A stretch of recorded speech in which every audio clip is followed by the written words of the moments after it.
All right, let's do it. All right, perfect. Welcome. This is the third episode of the Ask and You Shall Receive podcast. I'm very, very honored. The name fits the description for our guest today. It is a Mr. Chris, the star of the show. If you don't know him, his name is actually Christopher Jordan Below, but we will call him as it is, Chris, the star of the show. He is a host of the Roommates podcast and an individual I look up to personally and has helped me on my journey through manhood as well. So let's give him a warm welcome and please introduce yourself. Appreciate you, Michael. Thank you for inviting me to come on to your podcast. I'm just as honored to speak with you, especially, getting connected with people that came from the Roommates platform and get to know them personally. It's always a joy of mine. But I might say I've been doing podcasts for 6 years, originally from the city of Houston, and just always have a heart to really just help, educate, and lead men along the way. And I think that's been part of my journey and really just trying to see men become the best version of themselves and really just strive to be the men that God created them to be. And, during my journey, I had a lot of ups and downs and using my experiences to help men along the way. And that's basically why I'm here, how I got to be here. And like I said, I'm excited to talk about the things, share my story, and help it out any way I can. Perfect. And that is really what this podcast is all about, is allowing the guests to ask their questions and receive value from ones who have either gone through certain trials and tribulations or are ahead of the game in certain areas. So I really want to dive in here. You started out saying you're from Houston, so kind of tell us, bringing it back to year one and just give us an idea of your journey and kind of where you're coming from as well. So yeah, I grew up on the east side of Houston, specifically Channelview. And Channelview is like I would say an average kind of income city. A lot of plant workers, a lot of industrial workers, a lot of people that work with what is it called? The Port of Houston as Mm, well. So I came from a two-family household. My mom was a teacher, and my dad was really a worker up until he became a business owner when I got to high school. And we had a very good childhood. I would say my parents, definitely protected and provided for us the best way possible. But they kept us, in three places. It was either at school, it was either around family and friends, or I would say either in the family around family and friends could be like the woods. Because my dad was a big hunter. So a lot of times I was hunting a lot during hunting season, or I was in church. I would say the third of my life was either in the city, one third was in the woods, and one third was in church. And it gave us a lot of balance between my sister and I to kind of see different parts of the world and gain different experiences. And, I really, during those moments, it kind of really molded me into, who I am. Cause I'm like one of those younger cousins in my family. It's a lot of older men in my family. I'm one of on the younger side. So I saw a lot. I saw a lot of people that did good things, and I see some people how they made some mistakes, and mm. those consequences from those mistakes. And I kind of just observed and applied, what I saw to my life the best way possible. And I noticed that, there was a lot of, I would say, leadership that was missing, especially in my high school. But, I had grew up with similar like-minded, friends of mine that had very similar backgrounds, and we kind of helped and molded each other in very similar ways. So that kind of propelled me into kind of just really giving my life towards, just helping people in general. I Mm. got my degree in finance with a track in financial planning because I wanted to help people really get out of poverty and into financial wealth. But then that kind of molded over into, helping men become better versions of themselves, not only financially, but physically, spiritually, mentally, emotional. And I realized that a lot of men just didn't have fathers at home, or they didn't just have proper guidance like I had growing up. So I felt like there was a void missing. And, there was some things that, men wanted to get better at that I felt like I could, help them out as far as just some of the experience of what I saw growing up. And, I had a heart change and really just understanding that that's kind of what I wanted to do in this world was leave a legacy and Mm. realize that, it's not all about just making money and, making my name great, but it's more so just how can I leave an impact on people that will leave impact on other people. So those are the true things. That kind of how I got started. I think God was really instrumental in a big part of my life. I think a lot of things He had protected me from and shielded me from, but it was also a lot of things that God allowed me to experience, thinking that I had it all together, I had all the answers, that, humbled me in a way and forced me back home to Him. And I think, my life is just an example of that. And, I'm just an ambassador on His behalf. Amen to that. I really want to touch on a few points there is the values that you had instilled from when you were raised, but also the fact that, you did go through your own phases and journey in terms of personal development. Thank as a fellow Christian as well, there's a Lord who is forgiving and He's always by your side through thick and thin. I do kind of want to ask you, especially coming out of high school and having those things, as you started to become on your own through college and things like that, what were some of the hurdles that you kind of needed to, realize among yourself and kind of correct to become the man you are today? That's a sensational question. I think, especially for me in college, I don't think I had a true understanding of what the gospel was. Mm, I think I had an idea of what church was like, where you tried to be a better person, a good person, or have the good outweigh the bad, basically. mhm, And if people are saying good things about you, then God must also feel this way about you. mm, So a lot of my mindset was a lot of legalistic mindset and a lot of comparison. I'm not doing X, Y, and Z, but my friends are doing X, Y, and Z. Therefore, I'm kind of set apart. Therefore, I'm different. And, mhm, I had my identity, built around that. And then I even had success around that, being kind of like this person that didn't do much, but was also kind of popular too. Like, it was very interesting. So a lot of times I thought I was always doing right because I had so much worldly confirmation. But I would say that, deep down, I would say my relationship with God was kind of similar to my father. I knew God was going to protect me and provide for me, but it wasn't really much there outside of that. Like, I knew if I needed something or I was going through pain, I went through God. But when I was good, I was, in control. I was happy. I was joyful. There wasn't much, prayer. There wasn't much obedience. There was just, I'm doing my own thing kind of thing. mm, And I didn't really have a sense of what sin was. I grew up going to Lakewood Church, so Joel and Victoria Osteen was all I knew for 18 years. And I knew in high school that, like, okay, I heard Joel preach this sermon 4 times already. So I knew, it was more to it, but mhm, I never really had the opportunity to really get more out of it. Most of the time when I was at church, I leaned on a lot of my church camp experiences and kind of my own, I would say, knowledge. But when I got to college, that's when things started to change because that's when I first taught of sin. And when I was first taught sin, it was okay. Now I understand the need of a savior because of my, you know, desires to want my, the world, desires of my flesh, mm, and understanding that I'm dead, in my trespasses and spirit. So really understanding those things really woke me up to the point of, okay, I need a savior. Like, I'm not someone that can work himself to God or say, like, I like, here, God, this is what all I did. I understood there was nothing that I could do just because I was grateful by being discipled. I had somebody that offered, to do a Bible study with me, share the gospel with me. I understood it, and then I started getting discipled. And that's when I started really learning and implementing, what God says to the Bible to my own life. But I would say the real life experience didn't happen, in college. It happened after college. After the roommates had some success and things like that, there was some, I would say, fundamental core things that wasn't present that led me kind of like astray. Like, I wasn't mm, praying as much, and I wasn't going to church.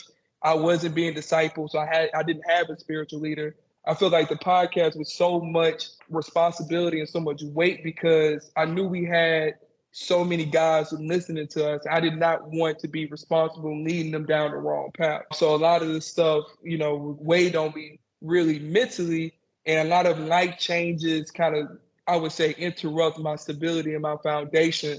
So I'm running a lot on just a lot of memories, a lot of, fumes in a sense where it's like I'm trying to control all this stuff and trying to do all these things, but I'm not really going to God.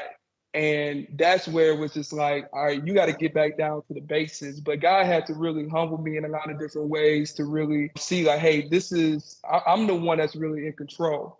Like, you follow what, like, you obey my commands, and Hmm. you can't remix the religion. You know what I mean? You can't be, on one side of the fence and now on the other side of the fence. So that's was something I really understood, where it's like, I can't really, if I want to really experience God, want Him to use me, then there's some things that I know I need to do, that I need to do, or in order to give up to follow the Lord. And I think a lot of times we want to keep what we are doing and then get the benefits of following God, versus like, nah, you Mm. gotta.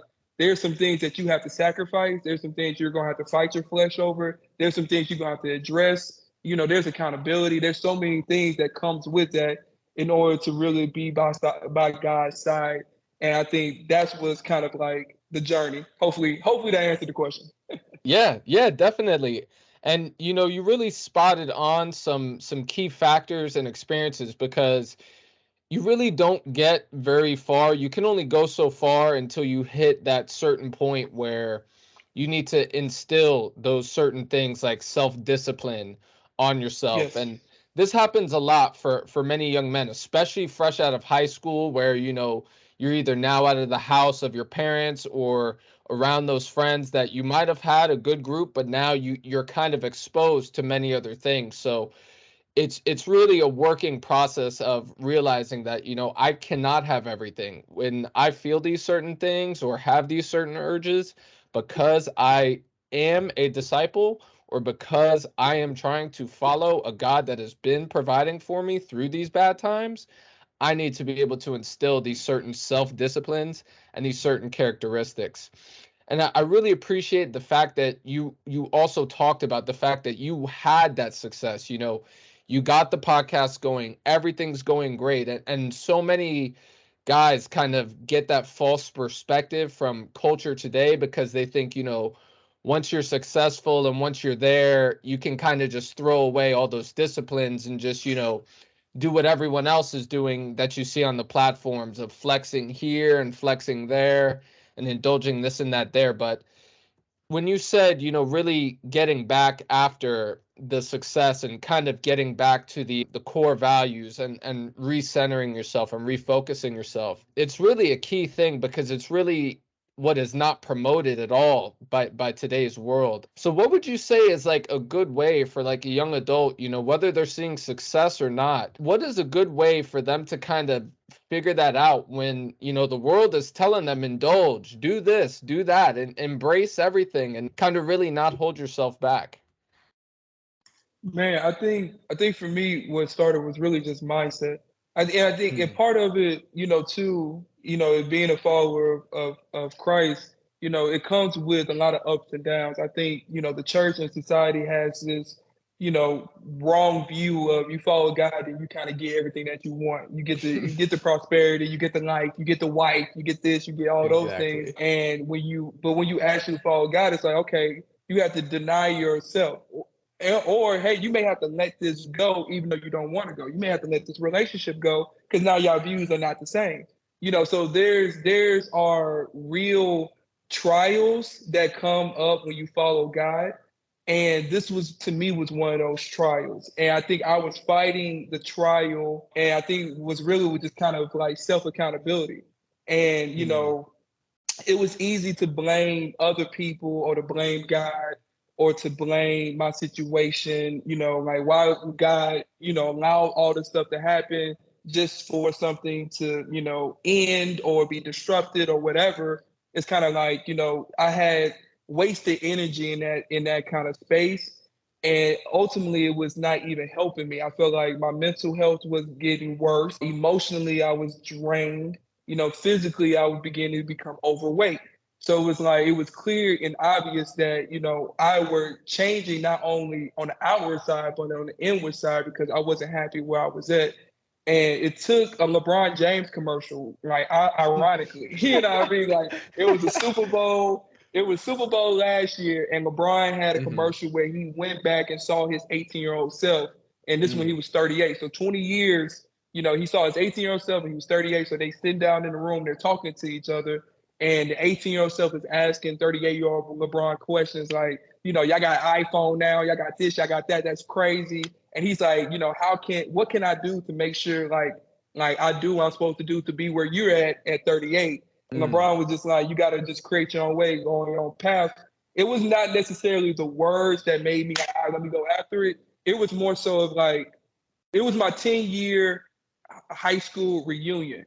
And my 18-year-old self looked at where I was at 28, I'd have been devastated. And knowing it's like, bro, at 18, how I looked, my mindset, my energy, my passion, my desire was at a certain level. And at that time at 28, I looked in the mirror and couldn't even recognize who that person was.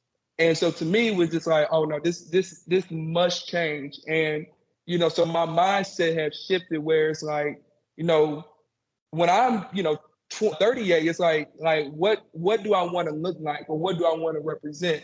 And I think that kind of just started my journey, which was my mindset. But I knew it was like, okay, if my mindset is right, I have to make sure I feed myself the right content. I Mm. think a lot of times, we feed ourselves the wrong content, or our relationship partner feeds into our content, or other people give us the wrong identity and bad identity, or even ourselves. We'll just speak bad things on ourselves, and you just giving yourself this identity. And so I was like, I gotta put different content in my brain. So I opened up the Bible, started reading, and was the Bible was really it was really standing out to me now because I had life experiences alongside of the biblical knowledge where it was like, okay, now this makes perfect sense. And then I started listening to sermons, and the sermons was when I started feeling convicted, where it's just like, okay, I'm older, about to be in my 30s, and it's kind of like you understand what the gospel is, how to be obedient and all these things. It's kind of actually walking the walk. So things you're gonna have to Mm. give up, like sex before marriage. It's like you got to give it up. It's like now it's like you have to accept that. You know what I mean? It's like it is what it is. So it's one of those things where, one by one, I started just doing, certain things and it kind of took off. But I also accompanied it with the gym because I wanted to work on consistency. I wanted to work on discipline, and I wanted to work on pushing through the pain. Because I think a lot of times when the pain came or opposition came, I just folded, or I folded after the 2 or 3 times.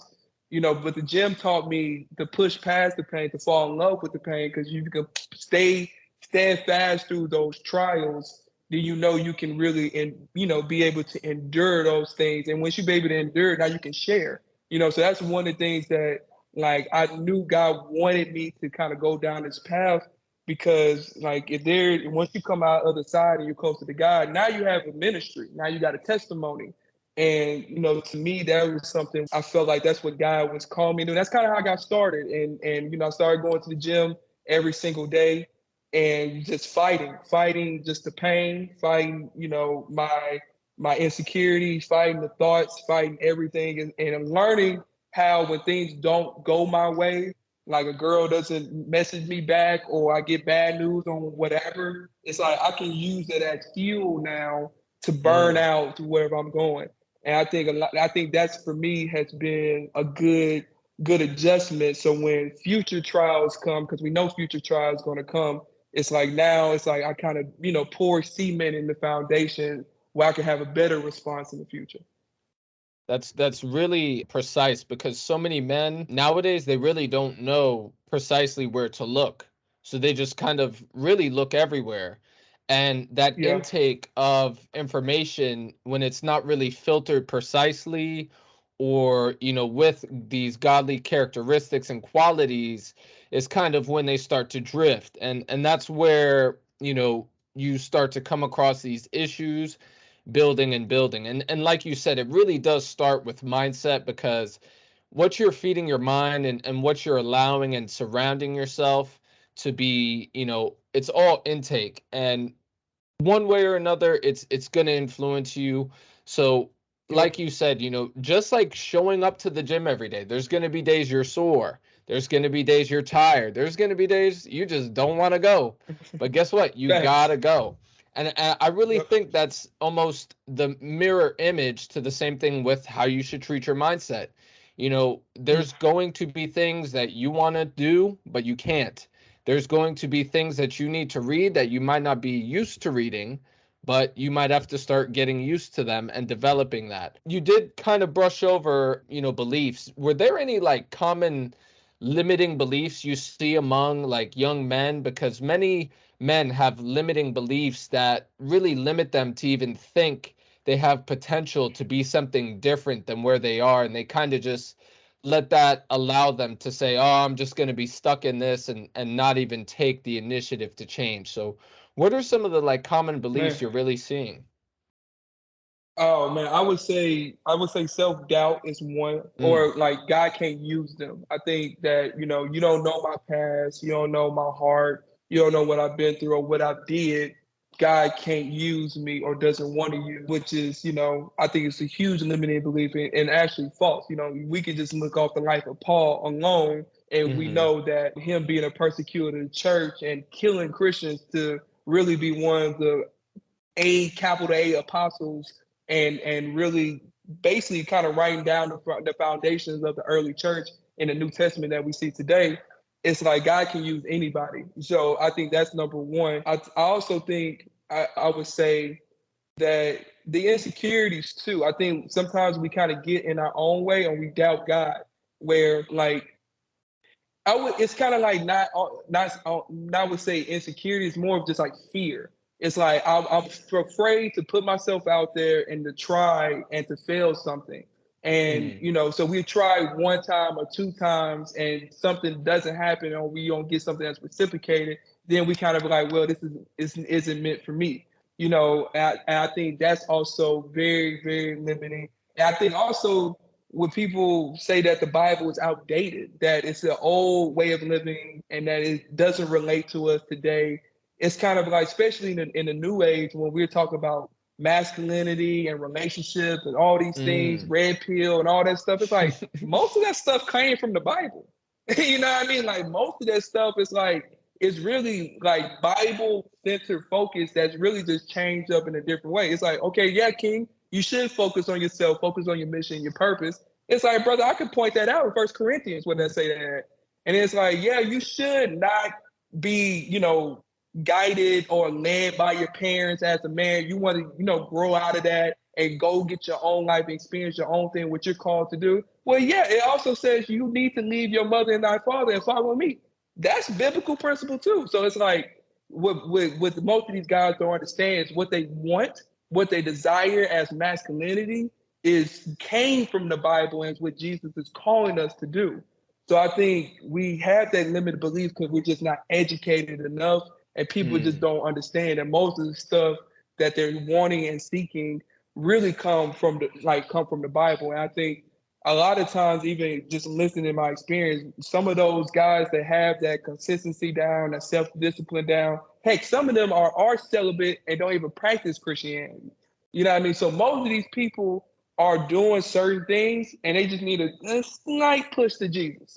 And it's like, Mm. here's why kind of thing. And I think that's what, and then also I think there's they view, I would say either God or Christianity on a very small sample size. So it's like, these people that say that they're Christians, they're followers, obviously they're still sinners, so they're not going to be perfect. But since they kind of did them wrong, they represent the entire religion. And now that's when church hurt kind of comes involved, or this person hurt me. And trust me, I have been there. But I think that we cannot allow that to be a continuously excuse for the rest of your life not to follow Mm. God. And I think that's something where a lot of people, when that's kind of raised up in conversation, a lot of people just be like, all right, I understand. Don't get really no push. Where it's just like, if you're talking to me, I'm just like, well, you can forgive and get over that. I don't think that should stop you from not going to church for the next 10 years. So just to name a few, as long as I answered the question. Yeah, yeah, definitely. The main thing for me is and it comes with personal experience because I've experienced this myself before, where you get to these valleys or these points where you say, you think of things or opportunities, and I know there's tons of men out there that say or look at other men online or someone like yourself, and they're like, I would love to be able to help men or do something like this or similar to this in my life, but they put that label on themselves, like you said, or I can't because of this in my past, or I can't because I don't think I'm worthy enough. It's really a matter of personal experience, because like myself, there's a point where you're in those valleys for so long where you need to really ask yourself, am I really just going to stay here for however long? Am I really just going to voluntarily allow myself to stay there and throw away who knows what potential I could be missing out on? And it's really the factor of turning those bad experiences and whatever it could have been in your past into those pillars for growth and opportunity. And like yourself, you're a prime example of using these things that you've gone through in your past and any sort of downfall or valley to use it really as your gift and your purpose now to help other men. I really want to kind of ask, as you began the Roommates and doing your own content as well, what was it really that kind of came to thought to say, I really want to start getting my word out there because I feel I have that value to bring? And kind of what made you put the fuel and the motivation to the actual action and initiative as well?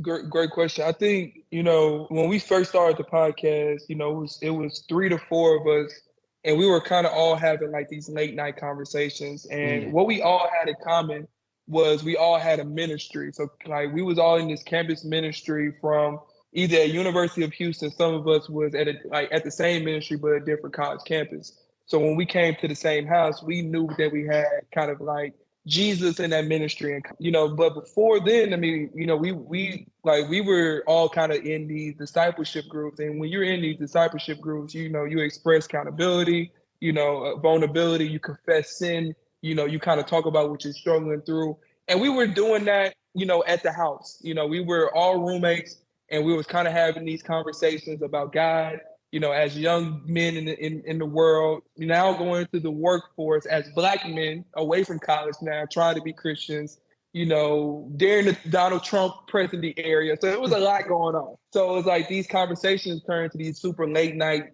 conversations and trying to figure out, like just about life and what we were going to do. And we realized that, there's other men out there that need to hear these conversations, but also having these conversations as well that it can relate to. So it was to the point where it was something that, it was, we didn't necessarily know it was going to be like, all right, this is what we're going to do to help men.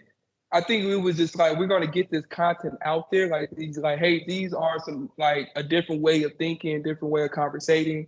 And this is like, kind of like, like we're Christians who have a podcast, so we're not gonna go crazy on the topics or whatever we're talking about, but it's still gonna be entertainment because we didn't want to be a Christian podcast. You know what I mm, mean? So we didn't want it to be so on the other line when it's like not fun. You know what I mean? And we didn't know how to really balance it. So we were just like, we were just trying to be normal. We was gonna be normally us. You know what I mean? You get, you get the worldly and you get the Christianity, and kind of how it kind of got started. And we talked about different topics. And then years later, we found that there was a need for these men to really just have guidance, that wanted help, that were suicidal, that were depressed, that were, going through a lot of things in their life. And that's when we kind of started doing more topic-based content on trying to help out in these areas, financially, physically, emotionally, mentally, spiritually, and things like that. And it kind of just, we just kind of just saw the gap. There's a verse in the Old Testament, I can't remember where it's at right now, but it's like, if you see a problem, who's going to stand in the gap and fill in that problem? And we saw that that was a problem, and we knew that we can fill that gap in. And that's kind of where it got started. And we kind of had that transition of becoming from podcasters to now YouTubers. And that's when we started making individual content and things like that, and kind of just go from there. And really just wanted to get a different conversation, a different message across. It's like, yeah, it's okay to desire women, like, but that doesn't mean, we're going to teach you how to get them in bed. we're going to teach you how to be your best masculine self. And if you get on your purpose, she's going to desire that because she see that you have a greater calling. So it's like there's a different reason for you to attract what you want versus like your flesh side, and this is how we're going to help you get indulge in your flesh. We're not going to tell you to do all those things. So that's kind of how I got started. I think we just took it one day at a time, and and long as you keep the main thing, you'll have ups and downs. Like there's been transitions, there've been trials, but at the end of the day, like, long as you keep God centered and understand what you're called to do, like God will take care of the rest of just like exactly how we'll come and lay out. I think a lot of us got to be obedient and show up every day. I think we want the answers. I think we want the success, or we want to know exactly what we're doing. But it's like, nah, you gotta desire the progress. You got to desire the work. It's the person that can get up and go after it every day consistently and obey God and really put themselves out there versus the person that desires to do it but not really doing any action. So it's like, okay, you have faith, but a faith without works, without any action, without a step, is meaningless. That's really key because I have to appreciate it myself. You guys really gave in society today where men are honestly extremely isolated. Unfortunately, the suicide rate for men was already fairly high in the earlier 2000s, but it's even higher now. So this is some really key stuff that you're filling the gap in, and those two key points of giving men that foundation, because so many, especially college age and younger men, they're missing that foundation. And then secondly, that community, like you said, to be able to embrace and share and communicate and have these ideas, but also embrace and talk with others on them. But like you said, it's not just all hype and things like that, where it's just, oh, it's great, I know this, and great, I know that now. It's implementing that work. And I Yep. really do give you credit because, the world and society today, like you said, there's tons of topics that, especially Christian based, many avoid. But there's tons of videos out there for young men like ourselves to, oh, if you want to pick up women, there's videos out there that got millions of views to do it one way, to do it this way, and to show that you have this, show that you have that. But I really want to touch on that key aspect you said is, rather than that world perspective of, doing this to get women and doing this to look this way in order to get that result that you're looking for, it was that aspect of, I am on a journey to be the best version of myself and the purpose I have for myself. And in accordance with exceeding and doing that purpose and executing every day on becoming the best version of myself, that will attract, the likewise woman and other goals and things I'm striving to achieve, rather than the opposite of the woman and those things kind of being the end goal. So I really Yep. kind of want to start to finish up our podcast here on giving some men some just key things to really honestly put in place that they can act on, so Mm-hmm. they can kind of make sure that their goals and the things they're striving towards every day is being the best version of themselves, rather than, ending up in this situation with that girl, or having this nice car, or being able to post this and this. So some kind of key aspects you would say on, being able to put your purpose now into action, whether it's, I feel like I can help men, or I feel like I can do well in any industry. What would you say are some good things to really help men get that ground started and get themselves moving in that right direction, purpose based? Yeah, I would say, there's a point where, isolation and kind of like really just focused on God does a lot of work. And I think Mm, God shows when, we seek him. So, when I was in a relationship or was filled with stuff that, I would say that were distracting, it was not it wasn't easy to hear God, because my focus was solely focused on, trying to make sure that relationship was good or impress other people. So after the breakup, it was some time where it's like, okay, God, it's just me and you now. Like there's no this, there's no that. It's kind of like I'm like, what do you want me to do?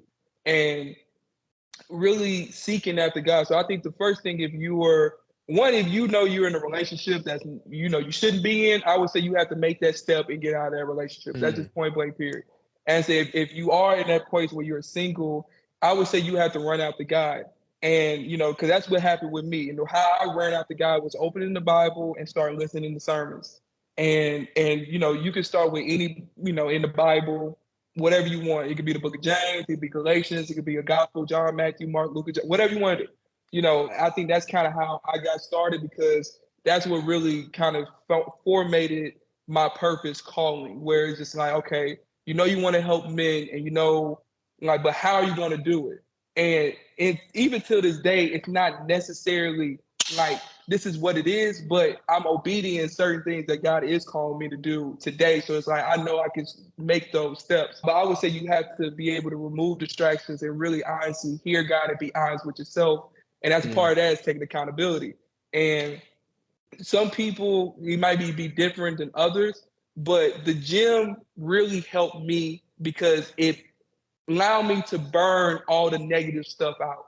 When it was hard for me to forgive, when it was hard for me to forgive myself, when I was going through a pain of a relationship breakup or even angry at God, I had to have a healthy release. And the gym allowed that to be a healthy release. And I knew that if I could get back in shape, it would boost my confidence up to for whatever God's preparing me for.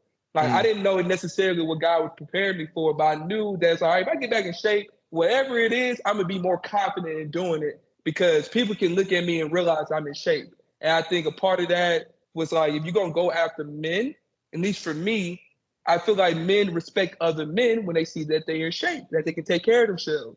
So it was a part of like, okay, if you know you want to make an impact on men, then you kind of have to make sure you look away where you can get these men attention where they can talk to you. Especially if you want other leaders. Like, because I feel like I'm one of the ones that want to lead leaders, and in order to do that, they have to see you and they have to respect you. So I would say making sure you get that time alone with God to really seek after Him and hear Him. But get the content from God. So you got to, buy sermon, prayer, even going to church. Church helped me out a lot. And getting community. I think community is big. I got a community with church. Some people get in community with other organizations. Some people get in communities with certain brotherhood. Whatever works and where y'all can actively hold each other accountable. Call each other out, making sure people are doing what they want to do and make sure they're living up to a certain standard. And as long as y'all can really run after God together, all power to be. I think community is a huge network. Like I said, for me, church was big because I had a place I could come back and worship with these people. They can give me biblical and spiritual advice. And it was a place where it was multiple different, I would say, stages of life.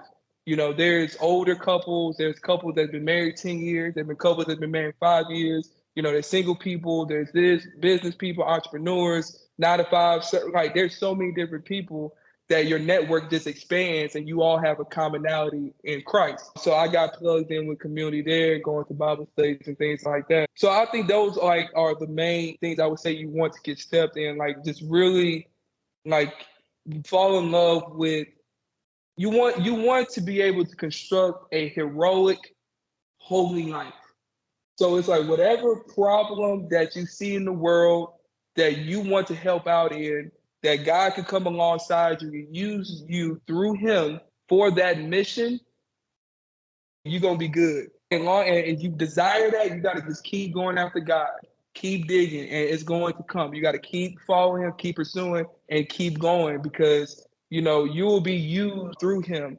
And I think that's kind of like what's like really the beginning process of me. Like I think people can see some change and see a transition and see a journey. But in my world, I'm still pouring cement in my foundation. I haven't even like that moment when I started going back to the gym was in May.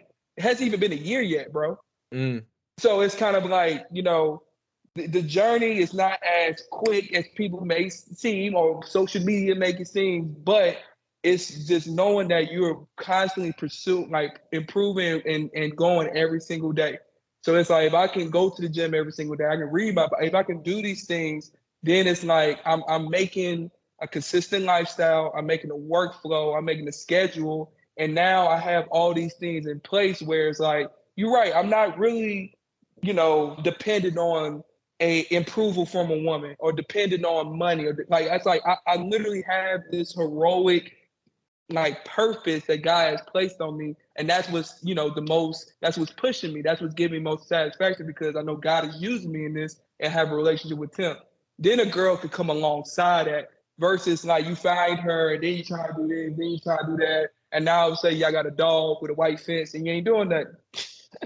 Not saying you got a dog, it's all you ain't doing that. It's all good. Just a Amen joke. to that.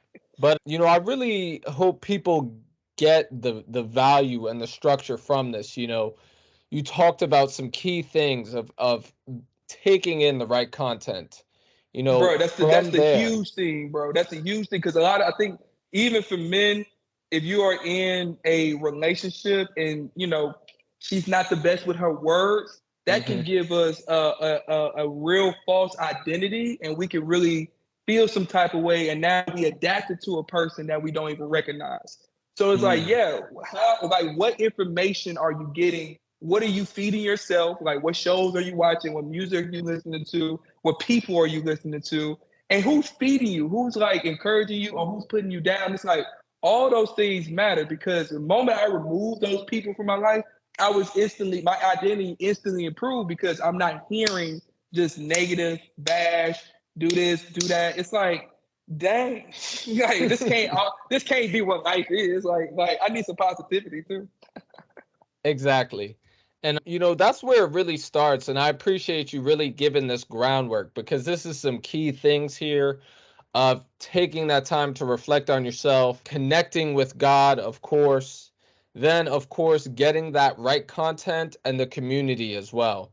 Yes. It's so many people think it's just one thing and then you're there, or one thing and then you're there. And like you said, it's a consistent journey. This is going to take day in and day out work. So when you have these things in place, it's not just, oh, I'm here, I made it. It's doing it day after day.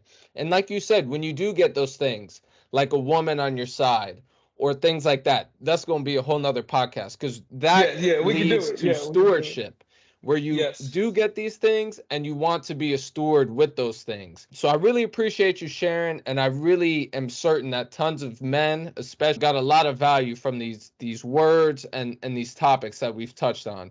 I have one last question. With everything you've done so far, and we've kind of touched on it earlier, looking back, as you said, when you're 10 years older, you want to look back and see yourself in a great place. I would honestly like to ask you 30 years from now, what are some key things you would like to see that you have achieved and that through everything you've been through, you were able to not use those as hindrances, but ways to help others around you? So, what are those key things you'd like to see that you've done in the future with all your experiences that you've helped others get through and just use as value to others? Man, I would say that really just evidence of God transforming my life. Like I don't know Mm, exactly what that is or what that would look like, but I mean there's certain things kind of like just really just lifestyle changes and making sure that I am an ambassador for Him. So I think a part of that is really just being obedient. There's several things that people feel like God is calling me to do. I can do this way, go that route, go this. It's more so okay, following what God wants me to do and just being obedient and actually just not allowing certain positions or careers or chances like that fear of not doing something. So I think as long as I'm obedient in what God wants me to do, I'll get where I need to be in the next 30 years. I think as long as I remain in community, I still want to be in community, have that kind of cross relationship. So I want a mm, spiritual leader in my life that can pour into me, that's keeping me accountable, keeping me in check, no matter how successful, no matter what position, like somebody that can pour into me that because I need that. If I don't have that, then it's like the hourglass flip. It's only a matter of time before I get stressed and start freaking out. So I know I need that. I want a band of brothers that I can run alongside with, that can fight a good fight with, and then as long as I'm still pouring into men. I think that's the biggest thing as well, and really just being a protector and providing a good steward of my family. I want to be, the spiritual leader of my family. So that's going on. And it's really just like taking those steps in those conversations, like, talking to the Bible with your girl, talking about it with your kids. And the good thing is, why I love church community so much, is I actually see these guys do that with their wife and their kids. So it's like I have examples in front of me as well. So to me, it's really just long, and also just really understanding and staying focused on the gospel. If I understand that, it's God did all this work through me, it's not something that I did or something that I worked to do, and it's something when I look back, like look what I achieved. I'm just a vehicle that God can use for His greater purpose. As long as I stay in the passenger seat and and be guided where I need to be guided, then that's where I want to, like, that to me, that's all I need, because after that, everything else will kind of take care of itself. Yeah, so I think that's for me, man. I think I want to definitely be. I also want to be a person that can hold other men accountable, that want more of God. I think that's like a new position I'm in. Like these guys that desire to be a follower of Christ, that desire want more of God, but don't have the discipleship or don't have the accountability. And it's kind of like, all right, we can have these tough conversations. I can call you out on certain things, in a loving way, obviously. But it's more so like, really just, kind of using those experiences that I had and be able to share with these men. Because like to me, like I'm only 29. So it's like to a 22-year-old, we're only 7 years apart. But life-wise, it's like, bro, I know what you're going through right now, because you have to talk to your parents because you may not want that job. So it may seem like a lot to you now, but it's like 3 years from now, you're going to look back and be like, well, that was a lot of stress for no reason, because it's a part of what men have to go through in life. But now, since you went through that, now you can teach the next 22-year-old that's going through the same thing. So as long as I live life and I go through these various trials, I'm trying to count it as joy, because if I can count it as joy, it's like when I get through these trials, now it's another ministry that I can really share with people of how I got out of it. So each and every, situation or whatever is a way to run more to God, but also share His message, and you can help other men apply to that same situation that we're going through. So as long as I'm comforting people and fortifying them to follow God, I think that would be the best thing for me. Yes, sir. I really want to thank you so much for the value, because, this is what it's really all about, is throughout life, it's not just attain this, attain that. It's being a vessel of your purpose and working through the journey. This is not an end destination. This is not a 1-year gig. This is a lifetime stint of constant development, reflection, redefining yourself, being able to become better versions of yourself throughout life. And even when you do get those things, whether it's the house, the woman, the dog, whatever it is, your purpose is not done there. You don't just stop and do nothing, like you said. It's a constant way of having a purpose, just not for self-satisfaction, but for those around you and providing that value. So I really do want to thank you for coming on. I appreciate you as always very much. Again, living up to the name, man. Star of the show right there, man. I thank you again, and I appreciate you. Ladies and gentlemen, this was the third episode of the Ask and You Shall Receive podcast. Please, please, please go ahead and check my guy out. Chris, please let them know where to find you, and I'll close this out. Man, I want to thank you, bro. Thank you for this opportunity, this platform, man. Like, I want the opportunity to meet you in person, so we can definitely continue to chop it up. But like you said, man, you can follow me Instagram, Belowhtx, Facebook, Christopher Below, Twitter, Belowhtx, whatever. But mainly on Instagram, you can find me. And I have a YouTube channel, Christopher Below. You can type that in. But yeah, message me about whatever, God, manhood, masculine, relationship stuff. We could talk about whatever. Like I said, I appreciate you, Mike, for really giving me this opportunity. It was much appreciated. Always, thank you. And ladies and gentlemen, please check him out. We brought it up in this episode today, finding that content. There you go. That's a perfect example and a great place to find some content. So to close us out, thank you all for listening. Please, please, please be ready for next week and another episode. Please continue to bring your questions and we'll focus on bringing the value as well. And thank you again. That was the third episode of the Asking You Shall Receive podcast. Y'all go ahead and y'all have a great rest of your day.